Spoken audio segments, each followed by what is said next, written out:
बार मैं चाहूंगा कि एक साथ जबरदस्त खड़े होकर के एक सेगमेंट दिखाएंगे और इधर से म्यूजिक चलेगा और आपके जोरदार तालियों के बीच में हू हल्ले के बीच में मैं बुलाने जा रहा हूँ हम सभी के गुरुदेव आदरणीय अजय दुबे साहब। Please welcome on the stage, जबरदस्त तालियों के बीच में।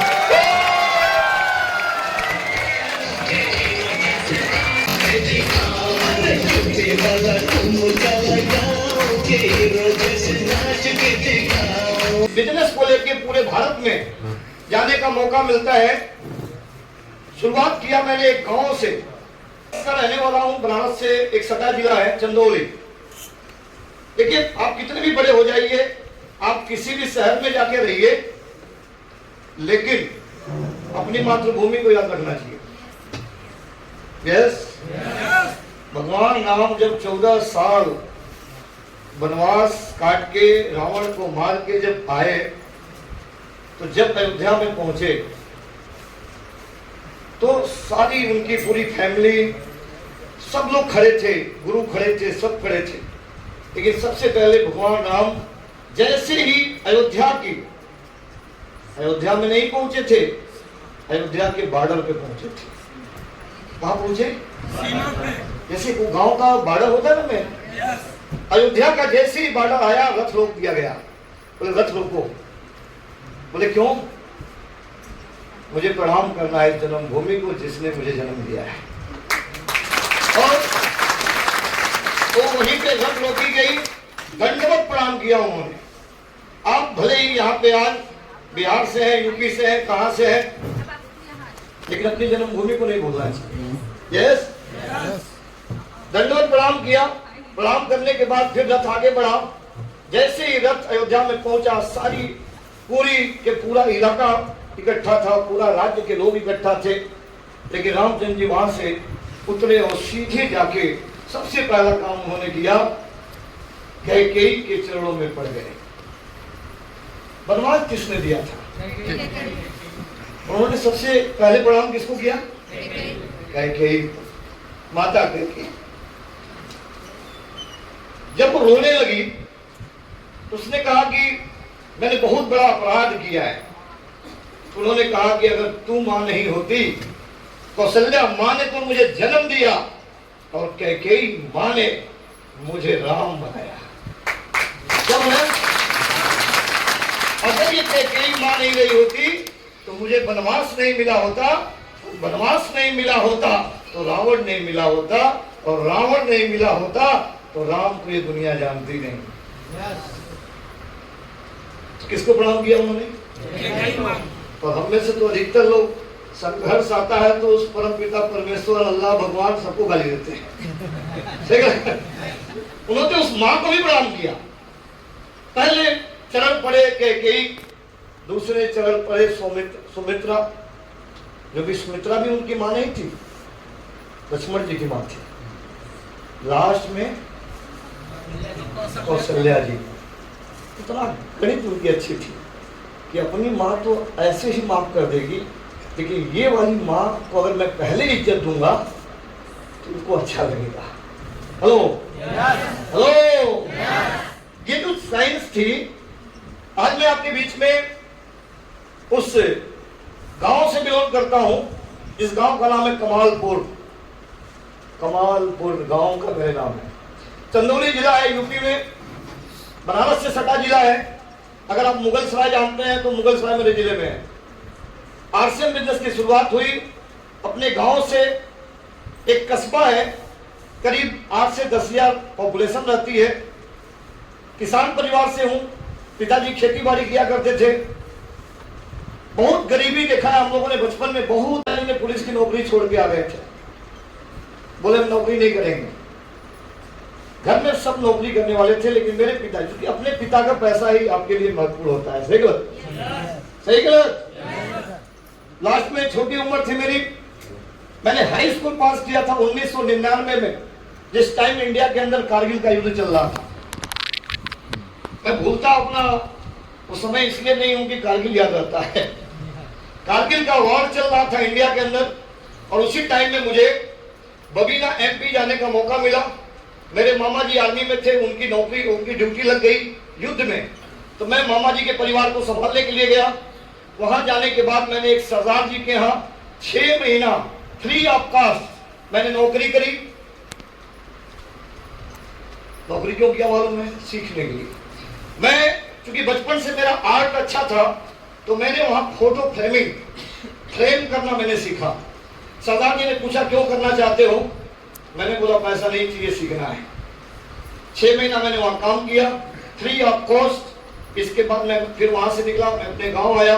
मामा जी के सहयोग से मैंने एक दुकान खोली। बहुत छोटी सी उम्र, 15 साल की उम्र थी मेरी, और एक छोटी सी दुकान मेरे गांव में खुली। रैक काउंटर सब खरीदे गए। दुकान 2 महीना बहुत तेज चली और 2 महीने के बाद दुकान भी खाली हो गई, पैसा भी खाली हो गया। दुकानदार छोटा था, उधार बहुत तेजी से गया। सबने वादा किया कि देंगे, किसी ने नहीं दिया।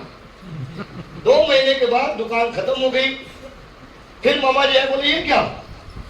सब बिक गया, सारा माल बिक गया, पैसा नहीं आया।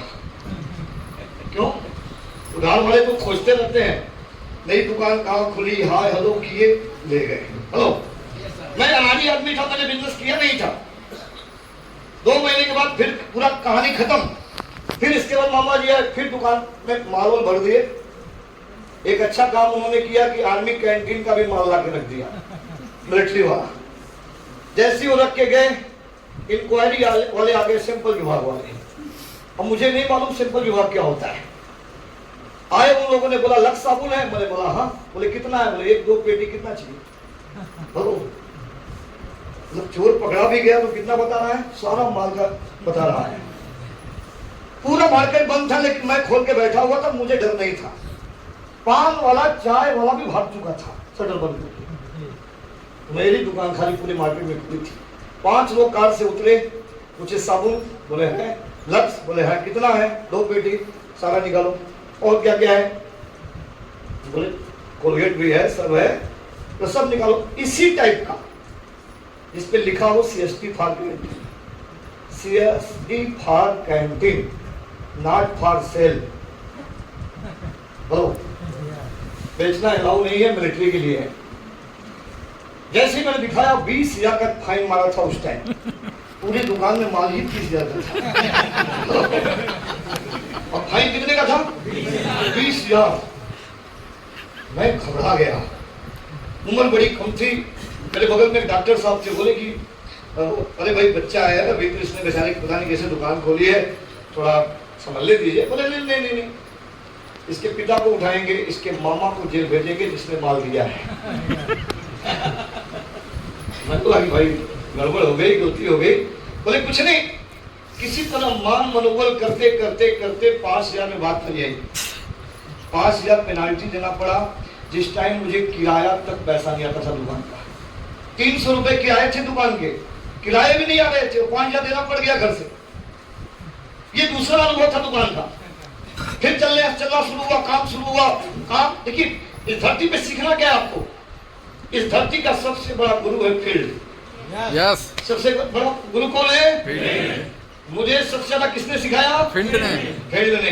तो आप भी सीखना चाहते हैं? यस। तो यहाँ जो चीजें बताई जाएंगी, यदि आप फील्ड में नहीं करेंगे तो आपके किसी भी काम की नहीं है। यस, तो फील्ड में करने को तैयार है? यस। तभी ये ट्रेनिंग आपके लिए काम की होगी, नहीं है वरना आपके अपलाई ने बताया होगा कि बस मीटिंग में आ जाओ, राइटी बन जाओ। करते हैं तरीके आपके जीवन में लॉस नहीं होने देते, लेकिन यदि आपके पास तरीका भी हो, आइडिया भी हो, सब कुछ हो, लेकिन इंप्लीमेंट नहीं करते हैं आप, तो कोई भी आइडिया, कोई भी तरीका आपके लिए काम नहीं है। करेगा क्या? करेगा?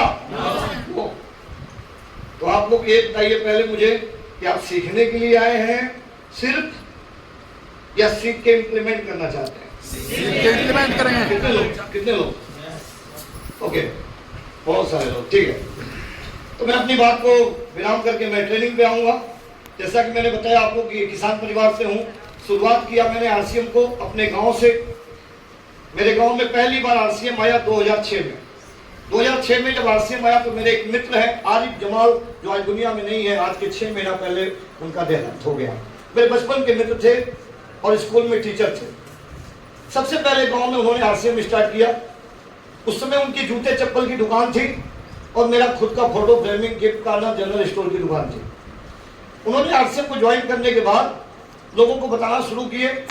ये बात है 2006 की। फिर मेरे पास आए, वो बोले कि मित्र एक बड़ा अच्छा कॉन्सेप्ट में लेके आया हूं, यदि इसे समझ जाओगे तो कामयाब हो जाओगे।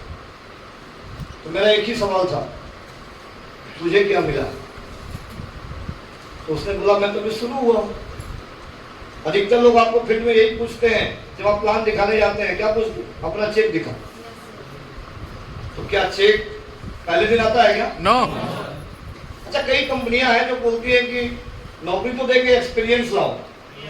अब एक नया लड़का पढ़ के निकला और सारी कंपनी यही बोले कि एक्सपीरियंस लाओ, तो उसे नौकरी मिलेगी कभी? नो। कोई तो रिस्क ले जो एक्सपीरियंस दे, और सारे खाली यही बोले कि एक्सपीरियंस लाओ तब नौकरी मिलेगी। तो एक्सपीरियंस कहां से लाएगा? तो आपके साथ भी यही होगा फील्ड में। जब आप जाएंगे तो लोग आपसे क्या बोलेंगे? चेक पहले दिखाओ। अरे भाई आज जन्म लिया, कैसे चेक दिखा दूं? तू साथ तो दे। अब मैं मामा के पास गया आरसीएम समझाने, उन्होंने क्या बोला? चेक दिखाओ। अभी मैं जुड़ा हूं, कैसे चेक दिखाऊं? मामा साथ देने को तैयार नहीं, जीजा साथ देने को तैयार नहीं, सारे रिश्तेदार साथ देने को तैयार, सब चेक मांग रहा है पहले। अरे कुछ तो हो जो वो नहीं करो। तो नेटवर्क मार्केटिंग में ऐसा होता है। और मैं आपसे बताऊं, मैंने भी अपने मित्र आरिफ जमाल से बोला कि पहले चेक दिखाओ। बोला गजब आदमी है यार, जुड़ तो सही, 2-4 जुड़ जाओ तो मैं चेक दिखाऊं। बोले हाँ बात तो सही बोला। बोला छोड़ जुड़ना, एक काम कर, मैंने एक मीटिंग रखी है अपने गांव में। मकतब एक स्कूल है, वहाँ छोटे छोटे बच्चे पढ़ते थे। ये पढ़ाई होती है, इस्लाम की पढ़ाई होती है, बहुत सारी ये क्या बोलते हैं उसमें, उर्दू सारी चीजें पढ़ाई जाती है। उसी स्कूल में मीटिंग रखा गया, मदरसा। हाँ, तो बोला हम बोले कितने लोग बैठेंगे? बोला 100 से ज्यादा बैठेंगे। क्या बोला उसने? 100 से ज्यादा बैठेंगे। तो मैं बोला यार 100 कोई बिठा लेगा? सब तो मेरे गांव में मेरे जैसे ही हैं, पागल आतकबारी, कोई सुनना चाहता नहीं आरसीएम फारसीएम को, सब बढ़िया आदमी। तो बोले 100 को बैठा देगा। बोला मैं विश्वास कर मेरा, ठीक है विश्वास है। मीटिंग का डेट तय हुआ, संडे का दिन था। उसने बड़ा अच्छा म्यूजिक सिस्टम सारा व्यवस्था किया। जो लीडर थे वो कलकत्ता से आए थे, साबुद्दीन नसरुद्दीन नाम था। अरे मैं चालाक आदमी था, 10 बजे की मीटिंग थी, मैं 11:30 बजे पहुंचा। कितने बजे? आधा खत्म हो जाए तो मेरा मित्र नाराज भी ना हो और बात भी रह जाए। 11:30 बजे पहुंचे। जैसे मैं जाके उस गेट को खोला, अंदर देखा, शीशा वाला नहीं था, गेट था। देखा तो आरिफ भाई साहब अकेले बैठे थे, और जो म्यूजिक सिस्टम वाला था वो बैठा था, और वो नसरुद्दीन जी दोनों को डांट रहे थे। तुम लोगों को सेंस नहीं है, बताओ मैं फ्लाइट से चल के आया हूँ, कलकत्ता से बनारस आया हूँ, इतना खर्चा लग गया, 10,000 रुपया मेरा लग गया, तुम 2 आदमी नहीं बैठा पाए, ये वो। तब तक मैं तीसरा घुसा। जैसे मैं घुसा, मैंने देखा डांट खाते हुए, मैं जाने लगा, दोनों दौड़ गए मेरे पीछे। एक तो फंसा, अब मेरे को बैठा दिया गया। जब मुझे बैठा दिया गया, मैं बैठा, बोलेगी आरिफ सब कुछ और सब नहीं है, पहला तो बड़ा बुरा हुआ। तो अब उन नसरुद्दीन भाई साहब मेरे पे टूट पड़े भूखे से। जैसे कोई नहीं मिला तो क्या मैं ही मिला, भूखे शेर की तरह मेरे ऊपर टूट पड़े। क्या करते हो आप? दुकानदार हूं। कब तक करोगे दुकान? जब तक जीऊंगा। कुछ लीडर भी ऐसे होते हैं, पूछने भी नहीं आता, डरा देते हैं लोगों को। कब तक करेगा तू दुकान? जब तक जीऊंगा। यही करने के लिए पैदा हुए हो? बोले ये तो मुझे नहीं मालूम है क्यों पैदा हुआ। बोले आप कहना क्या चाहते हैं? बोले आरसीएम कर लो, गधे की जिंदगी खत्म हो जाएगी। मैं गधा हुई नहीं। मैं तो गधा हुई नहीं। अब क्यों बोल रहे हो ऐसी ऐसी बातें? तो जानते मैं कितना कमाता हूं? अब कि आप करोड़पति हो इससे मुझे कोई मतलब नहीं, मेरा धंधा मेरा है, मेरा धंधा मेरा घर चलाता है, आपको करोड़ों आए इससे मुझे कोई फर्क नहीं पड़ता। अरे यार बात करने की सेंस तो रखो, नहीं करना मुझे आरसीएम। अब तो मुझे साक्षात ब्रह्मा जी आके कहेंगे कि आरसीएम कर ले, तो मैं अब जान चुका हूं कि आरसीएम वाले बदतमीज होते हैं। लीडर किस बात का यार? मैं वहां से निकला और मैं ठान लिया था कि अब मैं जुड़ूंगा और न किसी को जुड़ने दूंगा। हेलो, तो पहले गांव में कहावत होती है, खेलूंगा ना खेलने दूंगा, सुने? अब मेरे दिल में गुस्सा था कि आरसीएम को उखाड़ फेंकूंगा। हेलो, एक साल, 1.5 साल, 2 साल बीता, फिर मेरे जीवन में आरसीएम रिपीट आया।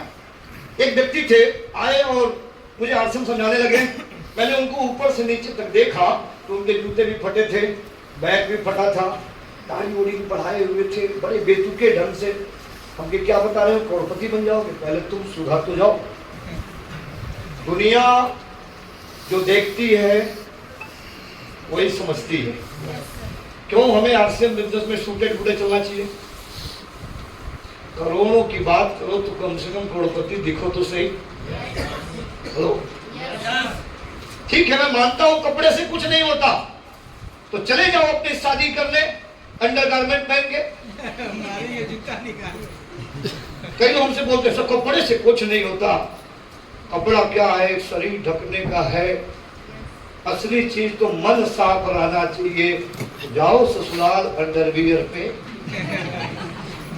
अगर कपड़े से कुछ नहीं होता तो होता है। साला ससुराल वाला बोलेगा कि तू दोबारा दामाद है, आना मत तुम्हारे। अरे तुम्हारे अच्छे कपड़े पहन के जाने से रिश्तेदार का भी सम्मान होता है। जिसके घर जाते हो ना, तो कोई फटे हाथ भिखारियों की तरह आपका रिश्तेदार आता हो, पड़ोसी देखते हो ये कौन है, बोले फूफा जी है। फूफा ऐसा है तेरा, जिसके पास लुंगी भी ठीक से नहीं है, पैंट भी ठीक से नहीं है, और आपके फूफा जी से आपकी औकात नापता है। सही गलत? यस। तो कपड़े का फर्क पड़ता है कि नहीं पड़ता? पड़ता है। तो ये चीज समझना है। मेरे पास वो आए, मैंने उनको ऊपर से नीचे देखा, मैं समझ गया आरसीएम। मैंने उसके कपड़े से औकात किसकी देख ली? आरसीएम की। थोड़ा बहुत नसलू भाई साहब ठीक किए थे, थोड़ा ई बराबर कर दिया।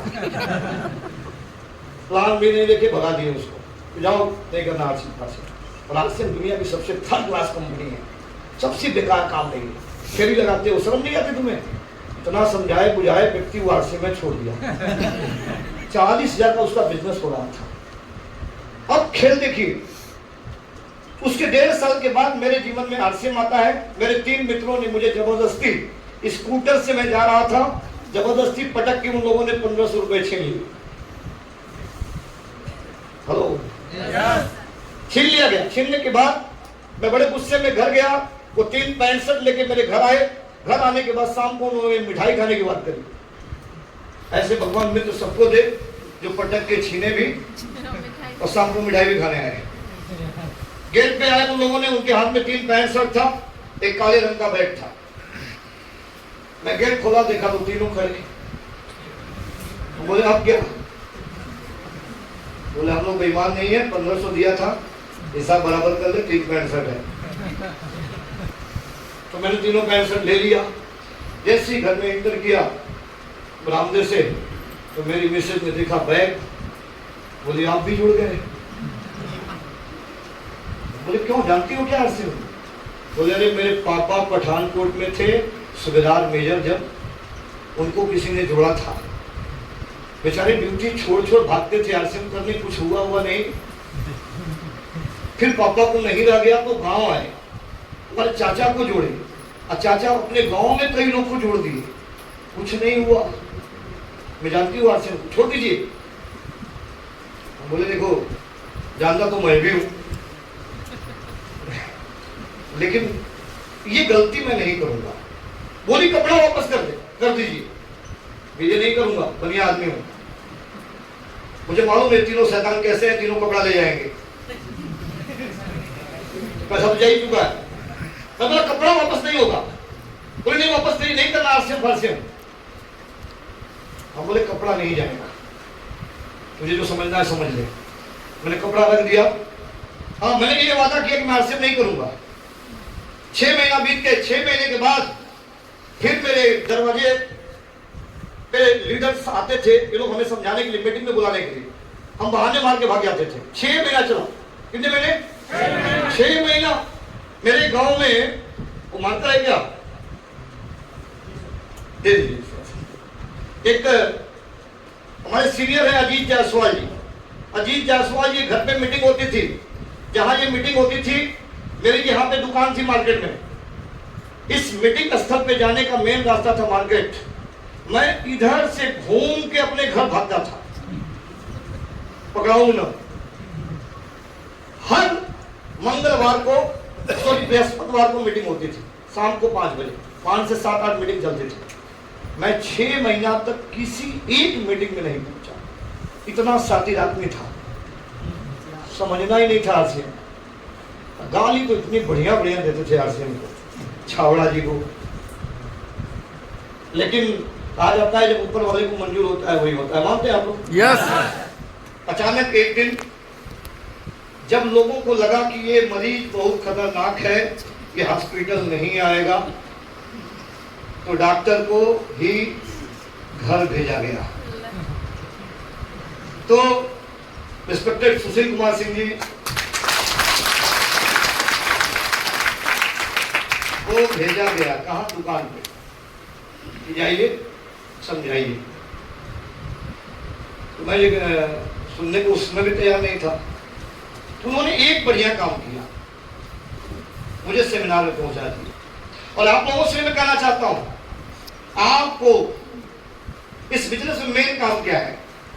जरूरी नहीं कि जितना तेज आप चलते हैं उतना तेज आपके लोग चलेंगे, उससे भी तेज चलने वाला आ सकता है।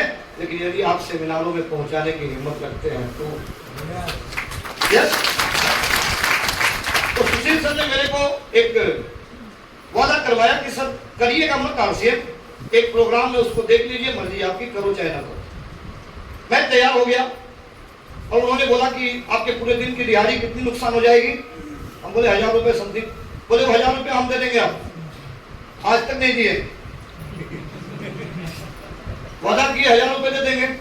मैंने तुरंत बोलेरो बुक किया, 8 लड़कों को गाड़ी में बैठाया, मैं सेमिनार में पहुंच गया।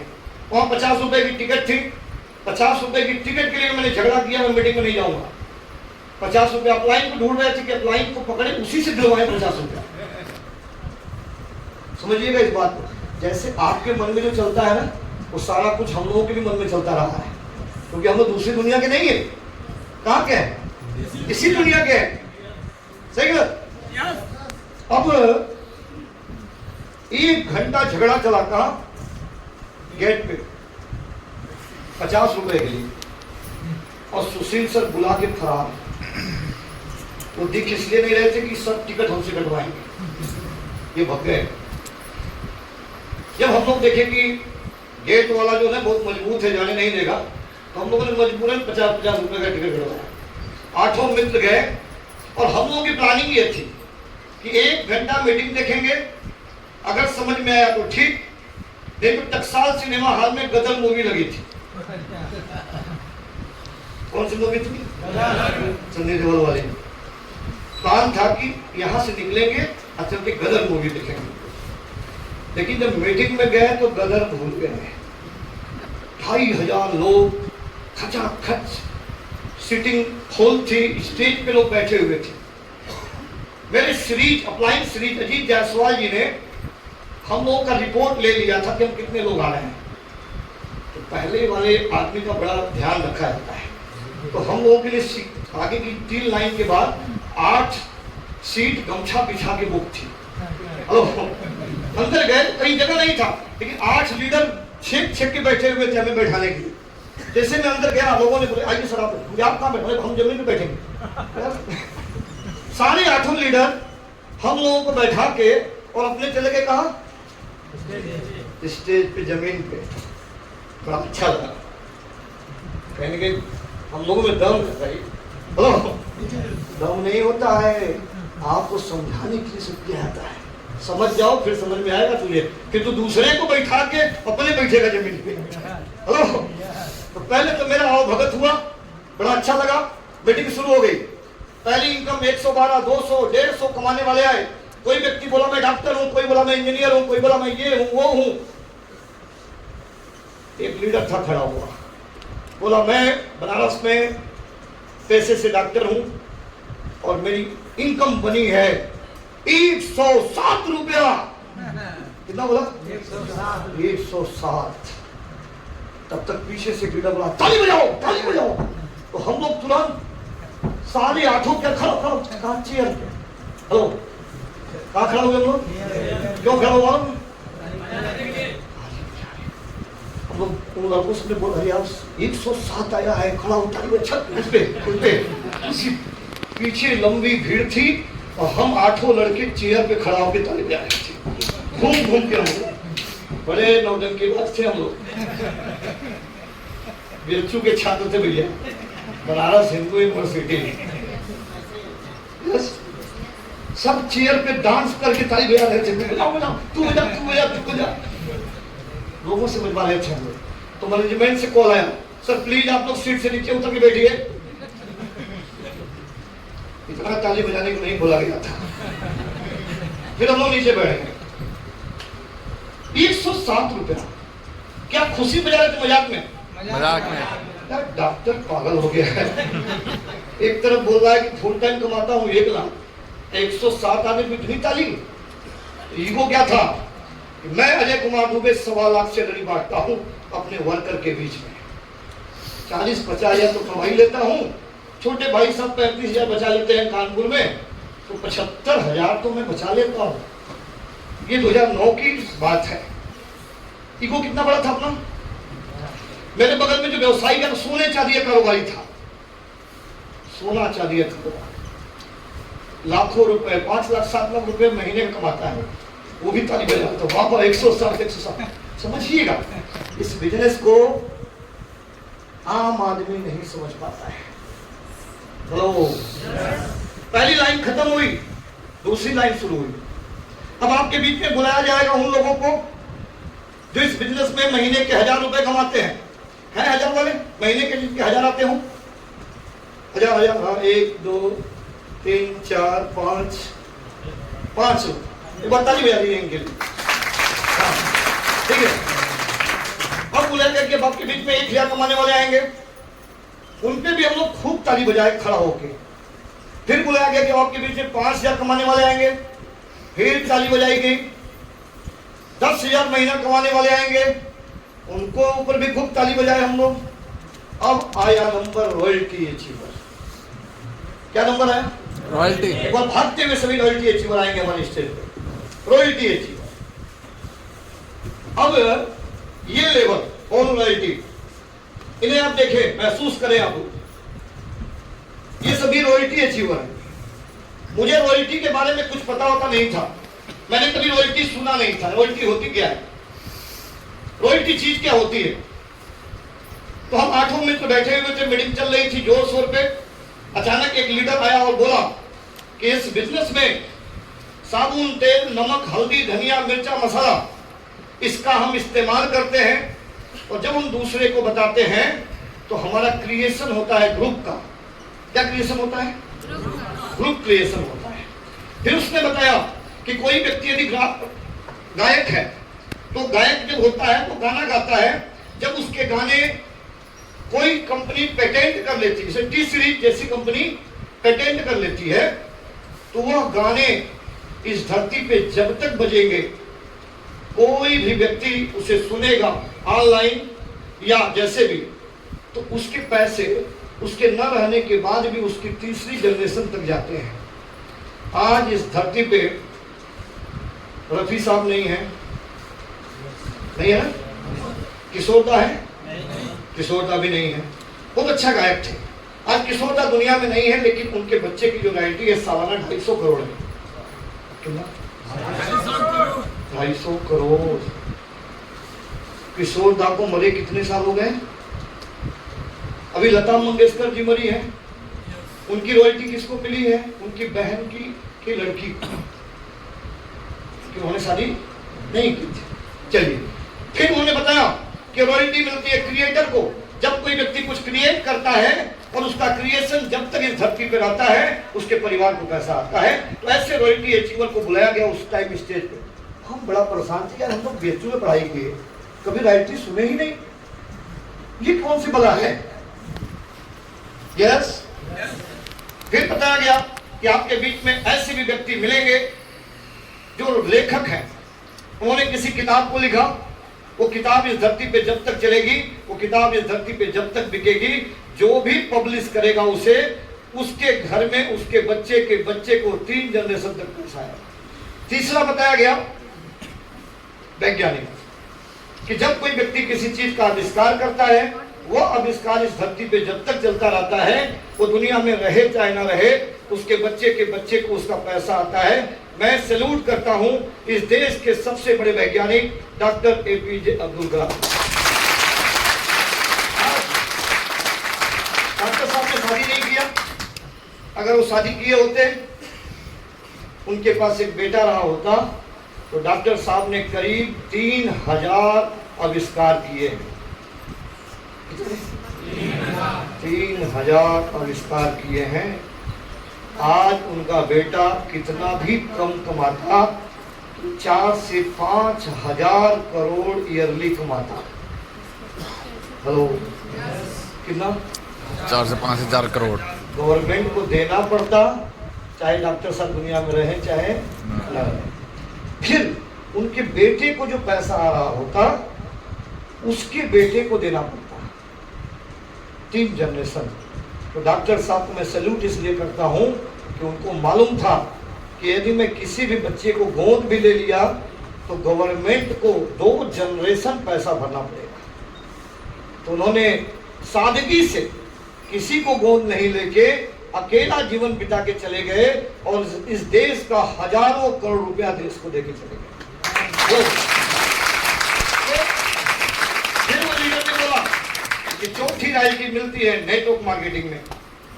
कई लोग आते हैं साबुन बेचने, कई लोग आते हैं तेल बेचने, कई लोग आते हैं लोगों को जोड़ने, लेकिन इस बिजनेस में रियल आना चाहिए कि आप अपना पुराना काम करो 10 घंटा, पुराना काम करो 10 घंटा, लेकिन जाल बिछाओ। क्यों?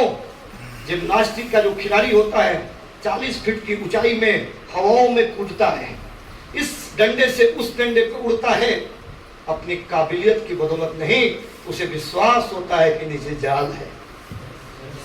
क्या विश्वास होता है? काबिलियत की बदौलत नहीं। जाल हटा के दिखा दो तो अपने को तुर्रम खाओ और ऊपर हवा में कलाबाजी दिखा दे। हेलो, सोच के आप देखो, इस 1 घंटे के खेल को आप देखने जाते हैं ना, 40 फीट की ऊंचाई में 20 साल से प्रैक्टिस कर रहा जिम्नास्टिक का खिलाड़ी भी बिना जाल के नहीं खेलता है। और हम में से तो कई ऐसे लोग हैं जो सुबह बाइक स्टार्ट करते हैं और लुधियाना की उस खूंखार सड़कों पे खेलते हैं डिंग डोंग। इतना विश्वास है कि मेरी लड़ेगी नहीं, मेरी तो लड़ी नहीं सकती। हेलो, मुझे तो कोई बीमारी आएगी नहीं, मैं इतना बढ़िया ड्राइवर हूं कि मेरी गाड़ी किसी से ठुकेगी ही नहीं। हेलो, लेकिन भाई साहब हम लोग भूल जाते हैं कि लुधियाना के हर नुक्कड़ पे ठेका है। ठेका है। क्या है? और उसको लेने के बाद जो व्यक्ति बुलेट चलाता है वो ट्रक की तरह चलता है। हेलो, उसे ये भी अंदाज नहीं लगता है कि रोड कितना चौड़ा है। हेलो, जब वो कार पे चलता है वो भूल जाता है कि मेरी कार नहीं, ये तो ट्रक है, किसी को रोक सकता हूं। हेलो, अरे एक जिम्नास्टिक का खिलाड़ी 1 घंटे का सर्कस बिना जाल के नहीं करता। हम लुधियाना वाले 24 घंटा सर्कस करते हैं बाइक लेके। और कब बुलावा आ जाए मुराद का, आजा बेटा, बहुत सर्कस कर लिया, जाल नहीं थी, आजा। आपकी वो पत्नी जिसे आप प्यार करते हैं, आपका वो बेटा जिसे आप प्यार करते हैं, आपकी वो पत्नी जिसकी एक गम में आप पागल हो जाते हैं, आप रोने लगते हैं, अपने बच्चे को दुख को नहीं देख पाते हैं। आपकी वही पत्नी फिर आपके जाने के बाद नौकरियों के चक्कर लगाती है। आपका बच्चा उस जिंदगी को जीता है, अच्छे स्कूल को छोड़ के फिर से आ जाता है कहाँ? एक दर्दनाक दुनिया, एक दर्दनाक दुनिया आपके परिवार के लोग देखते हैं, सब साथ छोड़ देता है। बताया गया कि आप अपना जो भी काम करते हो 8 घंटा 10 घंटा करो, लाख रुपए कमाते हो कमाओ, 10 लाख महीना कमाते हो कमाओ, लेकिन वो 10 लाख महीना यदि आपके कारण आता है, वो 10 लाख महीना यदि आपकी काबिलियत से आता है, तो आपके नीचे जाल नहीं है।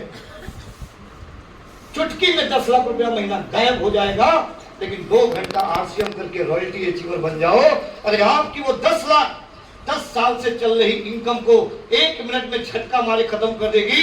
लेकिन यहाँ यदि 20,000 भी आ रही होगी 2 घंटे से, तो ये आपके बच्चे को आगे चल के 2 लाख देगी, आगे चल के 10 लाख देगी, आगे चल के 1 करोड़ भी दे सकती है। क्यों? क्योंकि आप तो टीम छोटा छोड़ के गए हो, तुम नहीं रहोगे तो नीचे वाला बढ़ाएगा। आप नहीं रहोगे तो नीचे वाला बढ़ाएगा। आपकी पत्नी को करने नहीं आता तो भी नीचे वाला पैसा कमाएगा। आपकी पत्नी फील्ड में नहीं जाती, नीचे वाला फील्ड में जाएगा। आप इस दुनिया में नहीं हो, अरे आपकी पत्नी भी इस दुनिया में ना हो, तो आपका छोटा बेटा जो 18 साल का है उसे नौकरी नहीं करना पड़ेगा। तुम 20,000 की इनकम छोड़ के जाओगे और तुम्हारे बेटे को 10 साल बाद 2 लाख रुपया मिलेगा। ये बात जब चल रही थी ना, तो हम लोग सबकी हंसी उसी गायब थी, कोई एक दूसरे की तरफ देख भी नहीं रहा था। ऐसा होता है क्या आरसीएम में? आज सुना है मैंने। हम तो साबुन तेल बेचना जानते थे, इसमें साबुन बेचोगे तो 1 रुपया मिलेगा। हम तो इन लोगों को फेरी वाला जानते थे। आज मैंने जाना है आरसीएम क्यों करते हैं, कि डॉक्टर पागल नहीं हुआ है, मैं पागल हूँ। हेलो, इसके बाद बुलाया गया, आपकी नाम, 1 महीने की इनकम कितनी? 1 में उमाई का है, 1 सेट चल रहा है क्या? ठीक हाँ, 1 महीने की इनकम। नाम राजीव कुमार मिश्रा और हाईएस्ट इनकम 32,000 से। 32,000। नाम उमाकांत सिंह, हाईएस्ट इनकम 52,730 रुपये। नाम रामराज मौर्य, 1 महीने का हाईएस्ट इनकम बनता है 23 रुपये। नाम कैलाश कुमार श्रीवास्तव, 1 महीने का हाईएस्ट इनकम 34,000। एक चीज पूछेंगे तो ध्यान सुनिएगा। ये तो आरसीएम की आईडी की इनकम हो गई। पुराना काम से कितना महीना है? लमसम 80 से लाख रुपए का लमसम। 80,000 महीना पुराने काम से। मैं तो खुद हूँ भाई। हाँ ठीक, 80,000 महीना किससे है? पुराने काम से। और आरसीएम से कितना है? करीब 52,730 रुपया। तो आप सोचिए ज्यादा कौन है? पुराना काम। ठीक कर क्यों रहे हैं? क्योंकि फ्यूचर के लिए जाग बिछा रहे हैं। नेक्स्ट आपका सर 45,000 प्लस। 45,000 प्लस पुराना काम। आपका पुराना जो इनकम थी 40,000 से प्लस। नौकरी छोड़ चुके हैं, रिजाइन, ताली बजा दीजिए भाई। 50,000 सैलरी पुराना है, अभी छोड़े नहीं है, और पार्ट टाइम में जाल बिछा रहे हैं। क्यों? लुधियाना वाला ठोकेंगे तो आगे। ये तो साक्षात प्रमाण है। इनके पिताजी ने इसीलिए आरसीएम किया था। ये छोटे थे, ये हम लोगों के सामने आज खड़े हैं, लेकिन इनके पिताजी के साथ मैंने आरसीएम किया है। मिस्टर मुरारी वर्मा जी। मुरारी वर्मा जी क्या हम जाते थे तो जानते हैं, बड़े एक्साइटमेंट वाले व्यक्ति थे, बड़े मजबूत व्यक्ति थे। लोग बोलते सर हमको ना आरसीएम में खाली एक बात समझ में आता है, टीम बना दोगे तो बच्चे को आएगा। ये बात उनको समझ में आती थी। पहले वो दुकानदार थे, किराना उनकी जनरल स्टोर की दुकान थी, और हम उस दुकान पे गए थे। जितेंद्र जी कहाँ गए? जितेंद्र जी हाँ पीछे खड़े, यही लेके गए थे मुरारी वर्मा जी से मिलवाने। क्या बोले थे? मामा जी लगते थे। क्या लगते थे? मामा जी। ये हमको फोन किए कि सर एक मामा जी हमारे हैं, मनिहारी की दुकान है, अगर वो समझ गए तो बहुत सारी कंपनियों में काम किए, एमवे में, तो बहुत बड़ा कर जाएंगे। मैं गया उनको समझाए तो बात उनको समझ में आ गई। फिर मीटिंग में गए, काम स्टार्ट कर दिए। इसके बाद इस बिजनेस के रॉयल्टी अचीवर बने और उनका मेरे हाथों ही लास्ट सम्मान समारोह था। कहाँ पे था? गुरु नानक देव भवन में। उसके बाद आज दुनिया में नहीं है। हम लोग दुख इस बात का है कि हमने एक मजबूत सिपाही खो दिया, लेकिन उनकी कही हुई बात आज साबित हो गई। जब मुरारी वर्मा जी बीमार हुए उस टाइम की 1 महीने की इनकम कितनी थी उनकी? 1 महीने की इनकम सर 50,000 थी। नहीं, जब बीमार हुए थे हाँ 30,000 सर। 30,000 थी। जब बीमार हुए तो 30,000 थी। बीमार होने के बाद जब उनका देहांत हो गया, नहीं सब जीवित रहे, उसमें बीमार थे लेकिन करने की हालत में नहीं थे। उस टाइम में बीमार आदमी, एक व्यक्ति बेड पे है 6 महीने 7 महीने से, लेकिन वो आईडी इनको ट्रांसफर हुई, उनके बेटे को नॉमिनी ट्रांसफर हुई और उसके बाद आपकी 1 महीने की इनकम कहां पहुंची? 80,000 रुपये सर। ताली बजा दीजिए।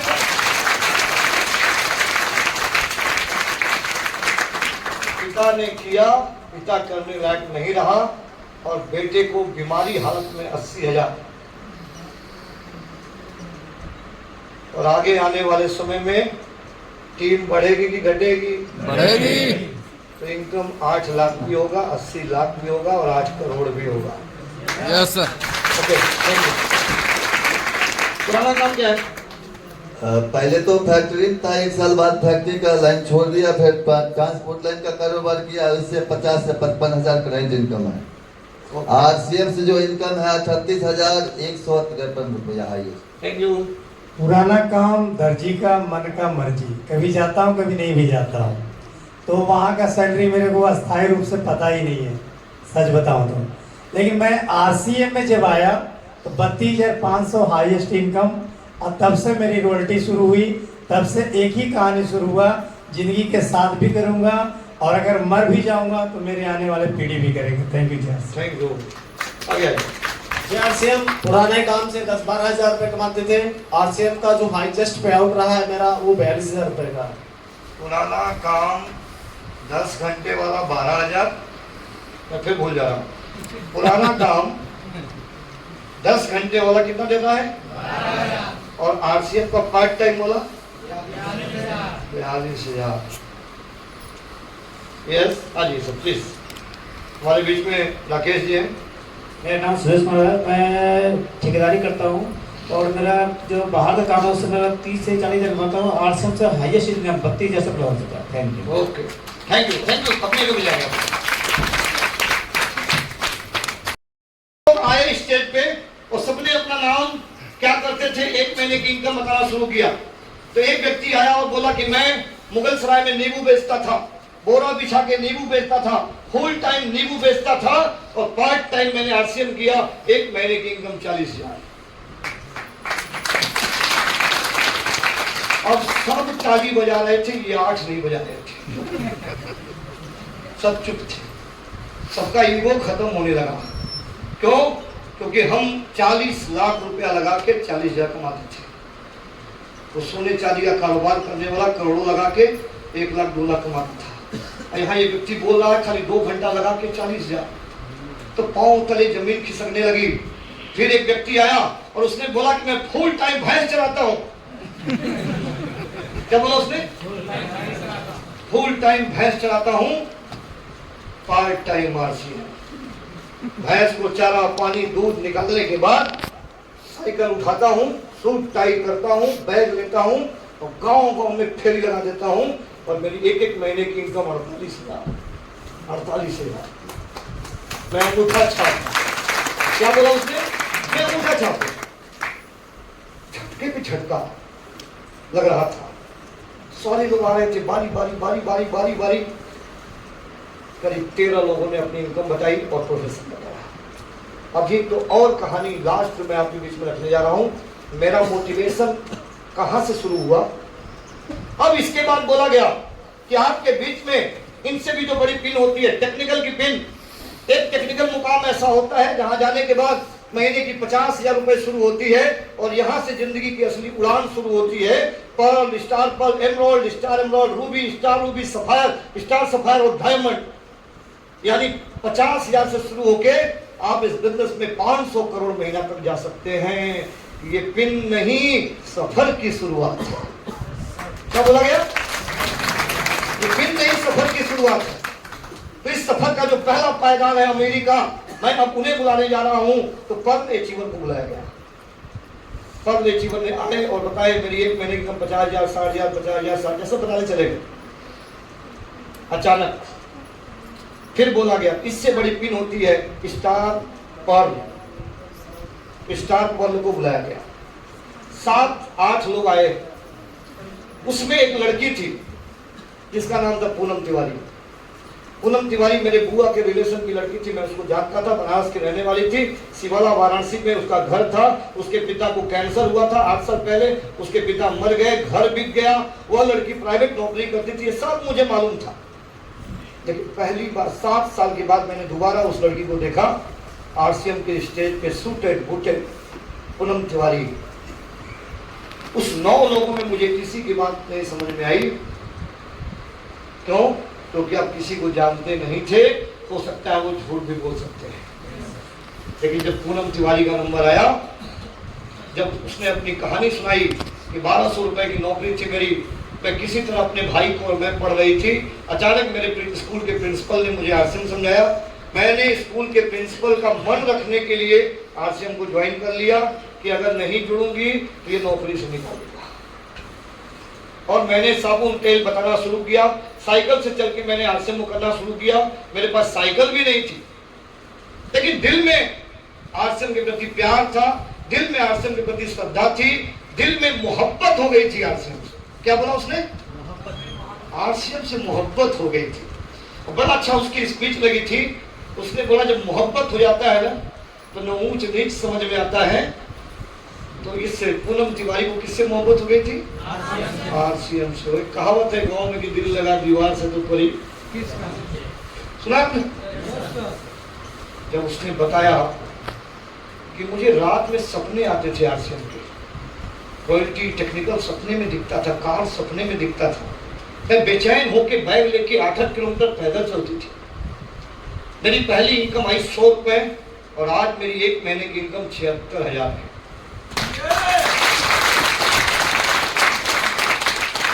और बोला कि आज मैंने एक गाड़ी खरीदी है।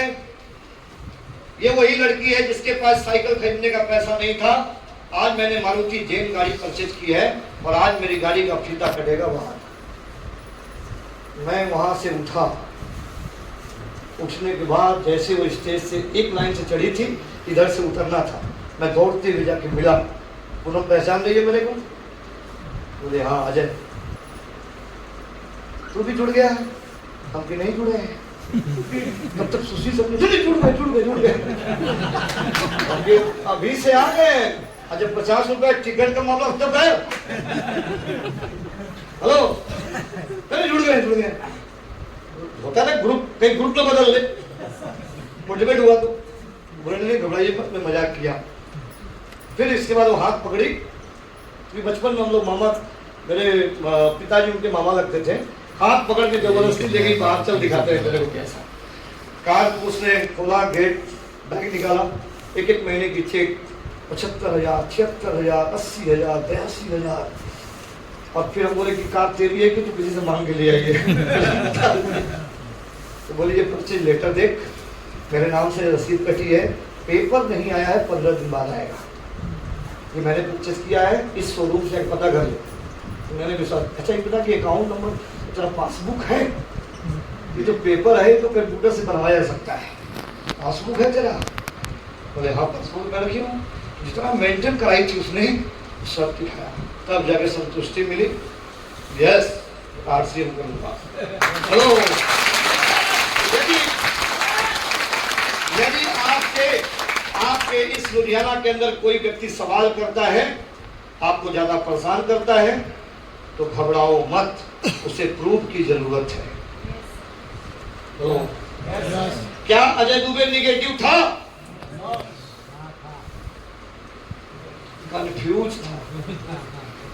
निगेटिव और कंफ्यूज में अंतर है। अजय दुबे निगेटिव नहीं था, लेकिन सारे लोगों ने निगेटिव मान लिया था। लेकिन अजय दुबे को जब सही तरीके से समझाया गया तो अजय दुबे का कंफ्यूजन खत्म हो गया अजय दुबे बराड़ दरिया